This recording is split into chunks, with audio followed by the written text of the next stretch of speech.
Okay, good morning mga kalaro.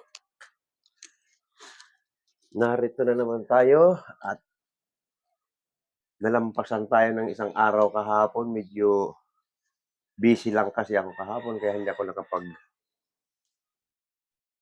kahapon. Oo. Kaya pasensya na mga nagsusubaybay dyan, isang araw ako pumalya. So, ngayon, ang ating menu ay pangmahirap lang talaga ito.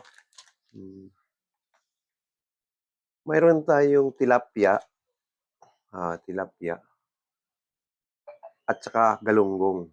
Kasi ito isdang masa talaga. Itong napakaraming sumusuporta sa mga isdang ito. Halos lahat ng mahihirap, ito ay ginagawa. So, kaya yung iba lang, hindi alam ng iba kung anong paraan na magandang masarap na luto rito. So, ngayon, para sa akin ay ito may masarap din itong luto na ganito. Katulad nitong tilapia. Yan. Buong tilapia. Yan. Hiniwa ko ito ng ganito. Kinuha ko yung laman. Hihiwain mo ito rito, tanggalin mo yung laman. Ayun, tinik, para purong laman na lang. Gagawin natin itong fish fillet. Ayan. Ang galunggong, napakarami sa palengke ng galunggong. Oo, minsan nagmumura ang galunggong. Nakakasawa naman kasi puro pritong buo, o paksiw, sinigang, gano'n ang karamihan. Ngayon, gagawin natin itong fish fillet. Pag iniwan mo rin ng ganyan, tanggalin mo rin yung tinik. Gagawin natin fish fillet. Imamarinate natin siya sa lemon or native na kalamansi. Yan. Alisin natin yung mga tinik. Yan. Pagsama-samahin natin itong laman. Yung tinik pala, pag tinanggal mo itong tinik ng tilapia, yan. Oh. Yan sa tiyan, itong tinik. Matatanggal ang tinik. Gano'n na. Yan. Ayan.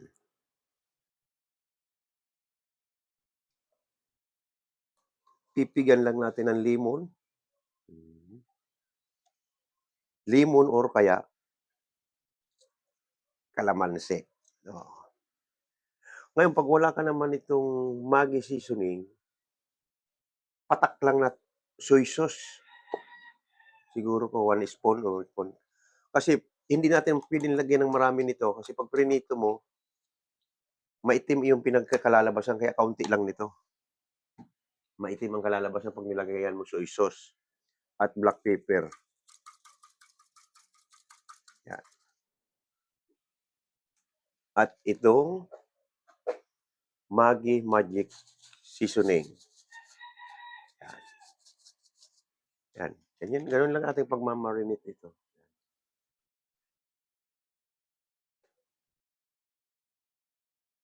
Yan. Oh, maya-maya, ano na yan, mama. Gagawa naman tayo ngayon ng dough ng ating fish fillet. Ito yung harina. Mga isa. Flour at may halong cornstarch. 3 kutsara lang. Lagyan lang natin ng 1 pieces eggs. Yan. Bukas mo kang gripo, makukuha mo tubig mo. Ay, dito. Kalimutan ko tubig.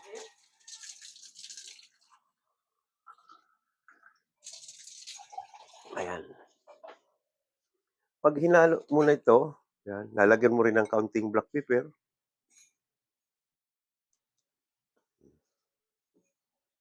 Magic seasoning. Para pag na-prito na yung pinaka-wrapper ng pili, masarap, malasa. Lagyan mo siguro kung mga half glass. Depende sa dami ng flour mong hahaluin. Yan. Pag fish fillet kasi kailangan medyo malapot-lapot yung dough para kumapit sa isda. Pangit naman pag malabnaw.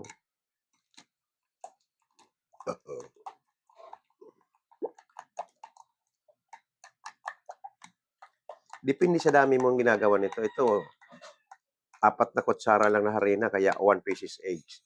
Ngayon 'pag nagwalo, dagdagan mo na rin itlog mo, 'yan, gano'n. Malabnaw. So, dadagdag tayo ng harina, 5, 6 na kutsara.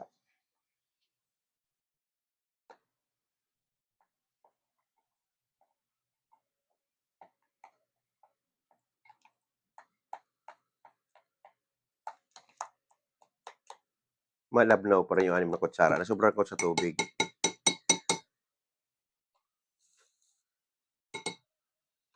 Ito, eksakto na ito, 8 kutsarang flour.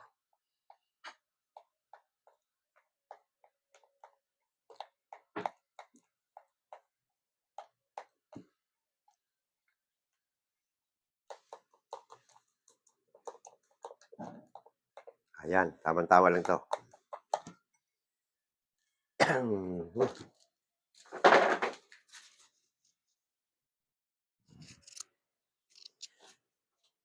Ngayon, dito tayo naman sa partner ng ating fish fillet.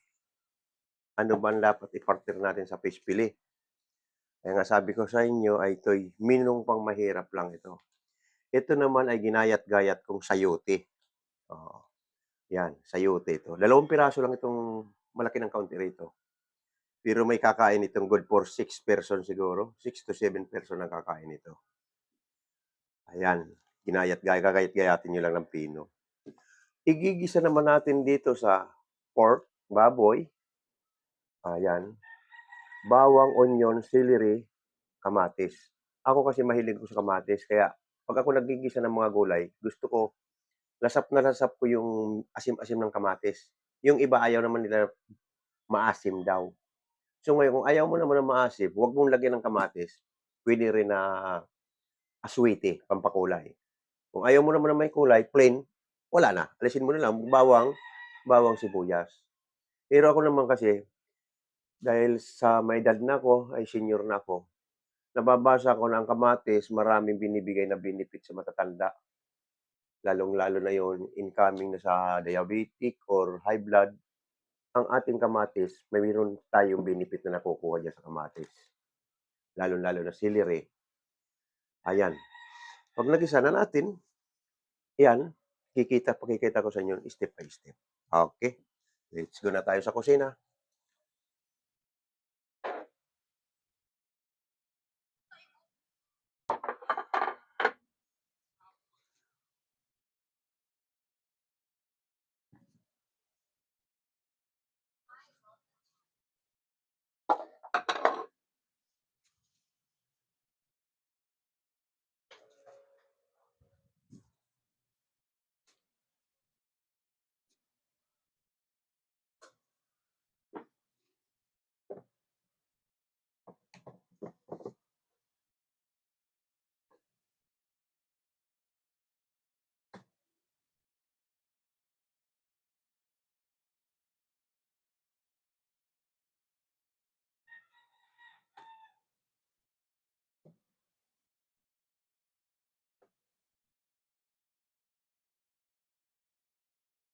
Eto, painitin na natin yung ating mga mantika.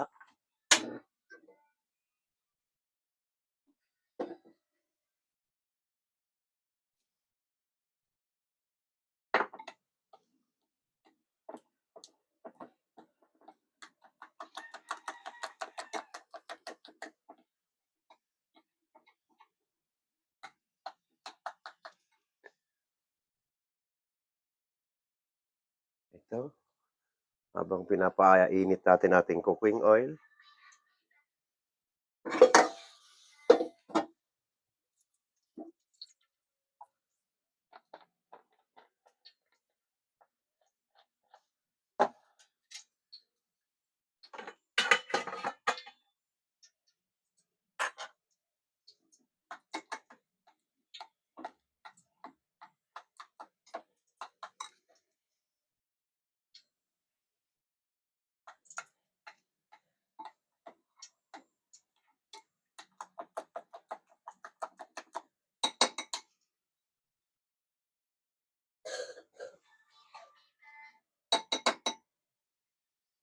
Ito, tingnan lang natin kung mainit na.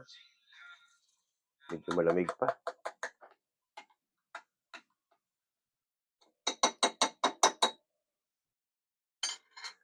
Ito, gaganitin na lang natin, ilulublob lang natin sa ating dough. Ayan. Kung nalublob mo yung sa dough, prito mo na ng ganyan.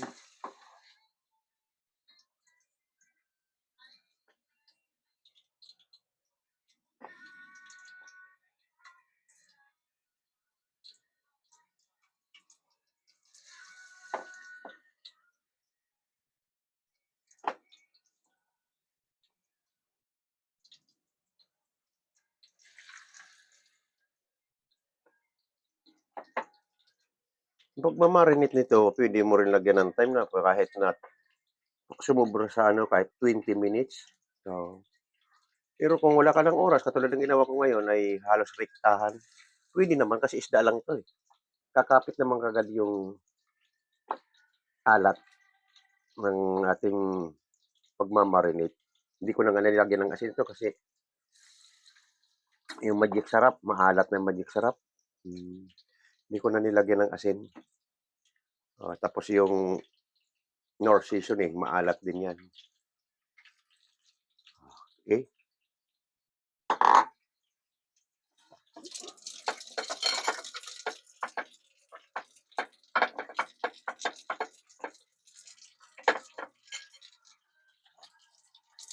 Dito naman tayo sa isa. Dahil nailagay na natin yung ating fish fillet, dito naman tayo sa isang ito. Gigisa na natin.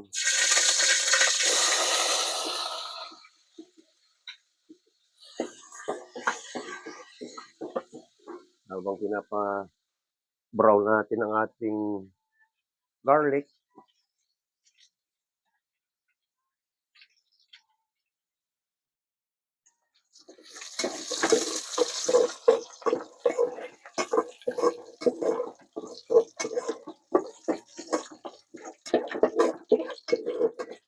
ayan. Ayan, brown na yung ating garlic. Sunod natin yung ating onions.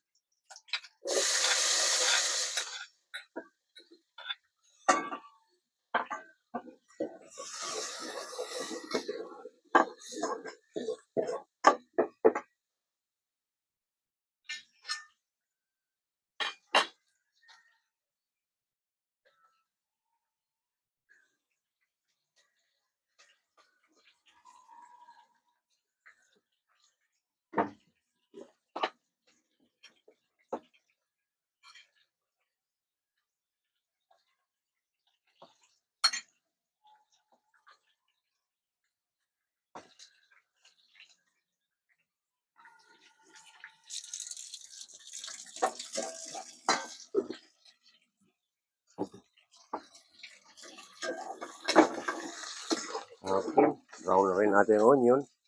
Isunod natin to kamatis. Pagsabayan na natin yung celery.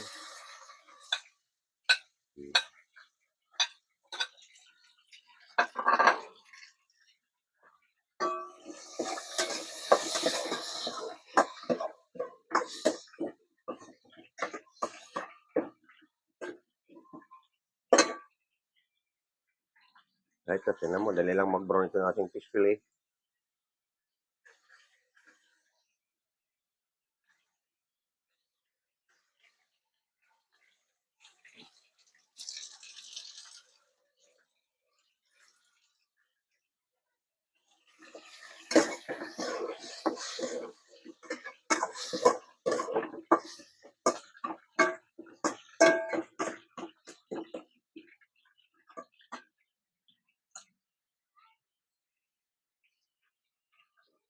Isunod na rin natin itong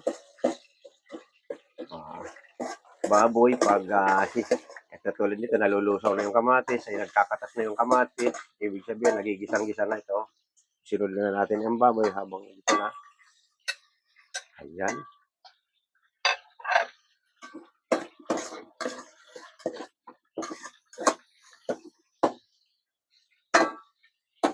Habang ginigisa natin, lagyan natin ng kaunting salt.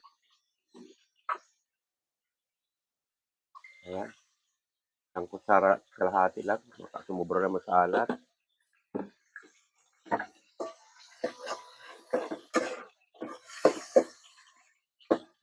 Okay, takpan natin para mas-gisa na maayos. Ito naman, nagkulay brown na yung ating fish fillet. Ang baliktaran lang talaga, ayan na.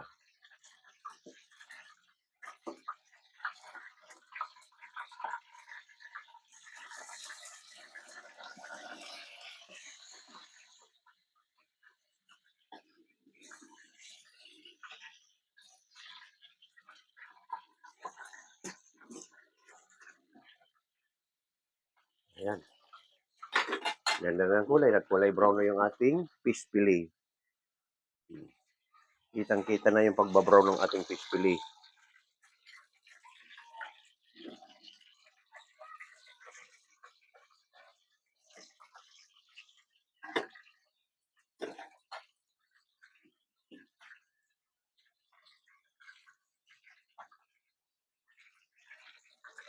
Ito na, kulong-kulong na yung ating baboy. Pero maya-maya natin kasi matigas yung baboy.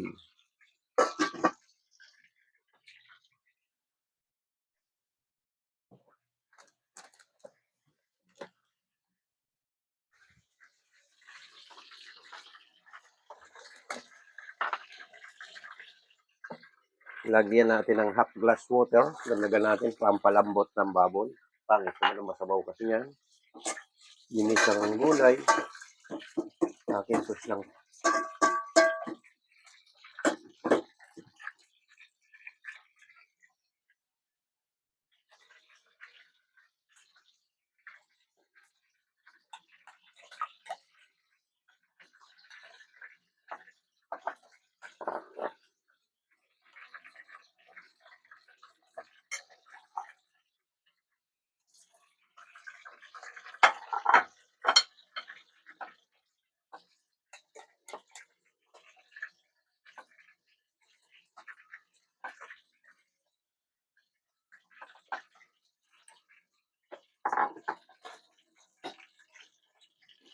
Ito na.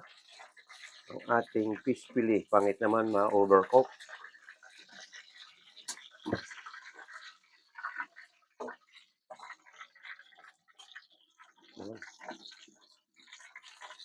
Ganda-ganda ng pagkaka-brown niya. Oh. Ayan. Ayan.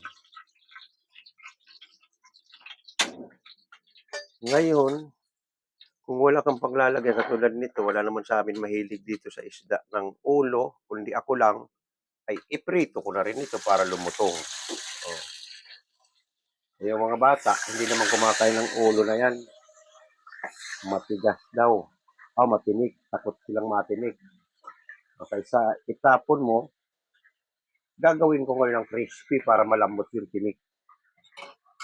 Kaysa itapon ko, sayang naman yung ulo, may makukutkot ko pang laman dyan.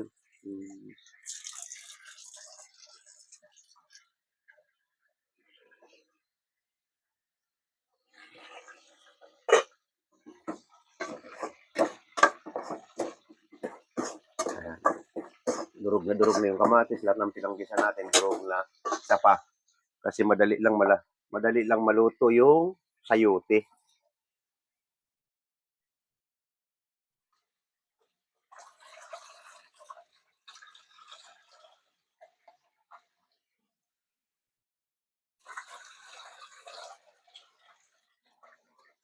Ayan na.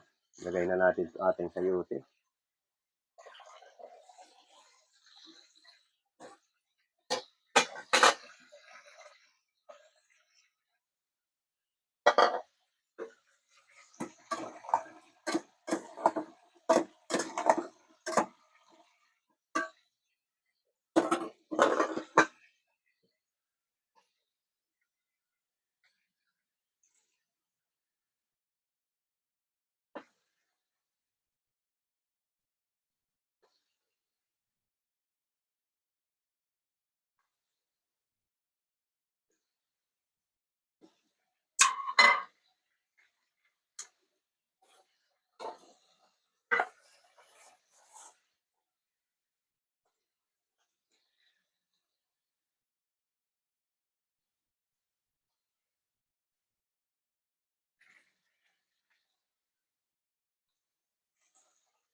Habang inaantay natin ang sayote ay naka-ready na yung ating fish fillet.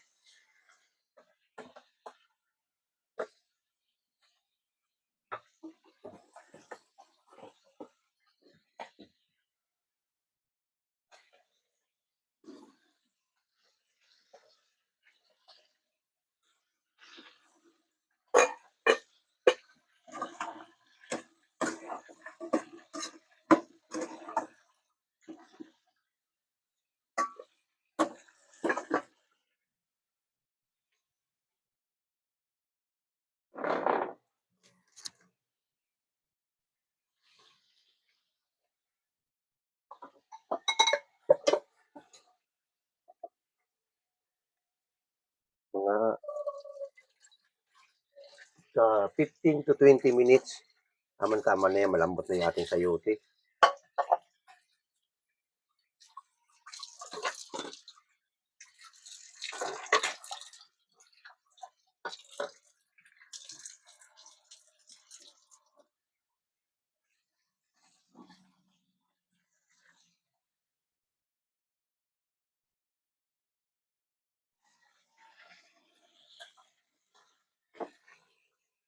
Ngayon, dati marami tayong nakikitang isda sa palengke. Pag pinatulan natin yung yellowfin, tangigi, ayan, barakuda, mga masyadong matatas ang presyo ng isda na yan. Tayong mga mahihirap, mahilig lang tayo sa medyo mura. At ang isdang masa talaga ay galunggong, tilapia, bangos. Yan, tatlong klase na yan. Yan talaga ang makikita mong marami sa palengke. Nasa sa atin na lang kung anong klaseng teknik ang gagawin natin para maibang paningin sa isda na yon. Katulad ngayon, masasabi mo pa ba itong galunggong at tilapia? Yung unang tingin lang makakakita niyan, hindi masasabing tilapia at galunggong lang yan. Kaya magagawa natin ng paraan para yung mga bata makakain. Kasi yung mga bata hindi makakain ng matinik. Sasabihin niya, ay, tilapia, matinik. Ayaw nila. Tinik pa ko niyan. Kasi malalaki ang tinik ng tilapia. Kaya takot yung mga bata sa tilapia.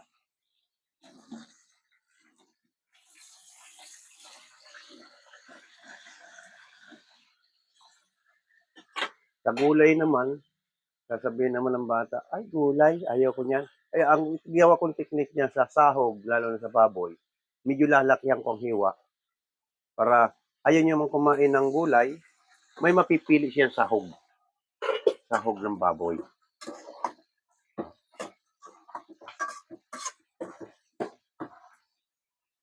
Isang kulo pa, pwede na yan.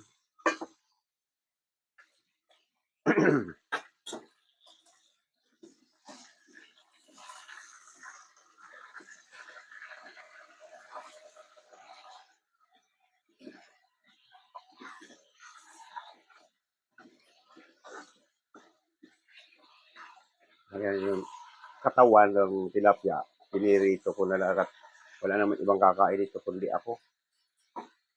Kunin ko yung mga singit-singit ng laman at gagawin kong crispy itong katawan at ulo na yung pinaka-bones niya talaga. Yun ang gagawin ko dyan. Para hindi masaya kasi tapon.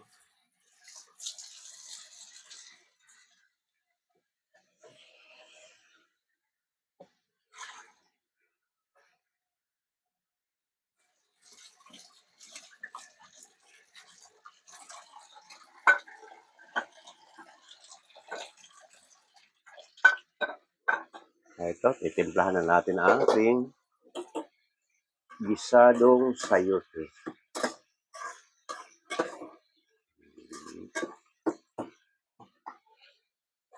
Dagdagan natin ng kaunting black pepper.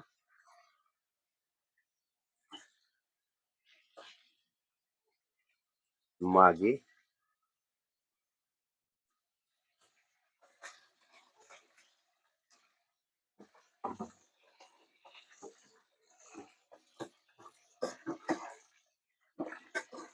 At patis ang dapat panimpla rito. Naubusan ako ng patis.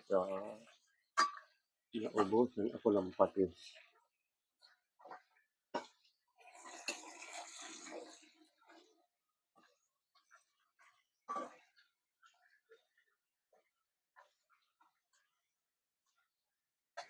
Dagdagan natin ng kaunting salt.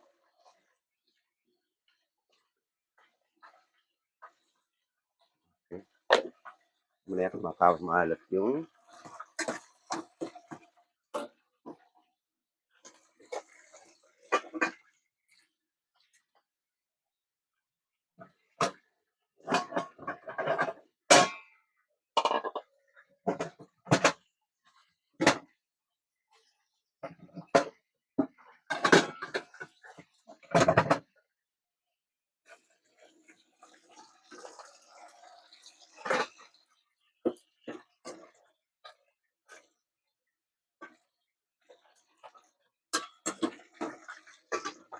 saka para tamang-tama yung lambot ng baboy na pinanggisa natin.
Ito na, punta na ulit tayo sa dining.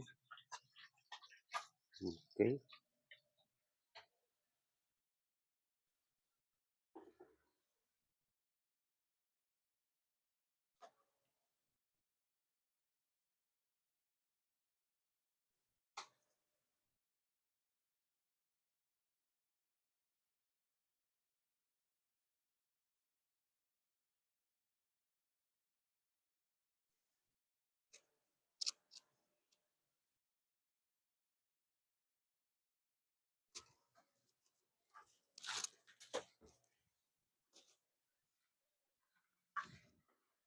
Ito na yung ating finished product. Okay. Ito si tilapia. Ayan. Makikita pa ba nilang tilapia ito? Yan. Tikman na natin.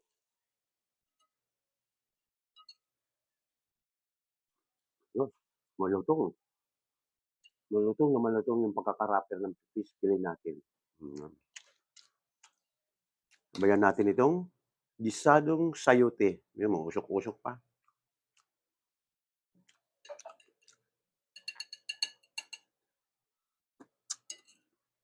Ayos na ayos ang lasa. Match na yung ating tanghalian. Okay, nakaraos na naman tayo ng isang araw, mga aking taga-subaybay diyan. Huwag lang natin kakalimutan, pindutin natin subscribe button at like. At maraming salamat ulit sa inyo mga aking mga taga-subaybay. Step by step, magkakaroon tayo sariling luto. Yan po. Ang masasabi ko lang sa inyo, bukas naman ulit.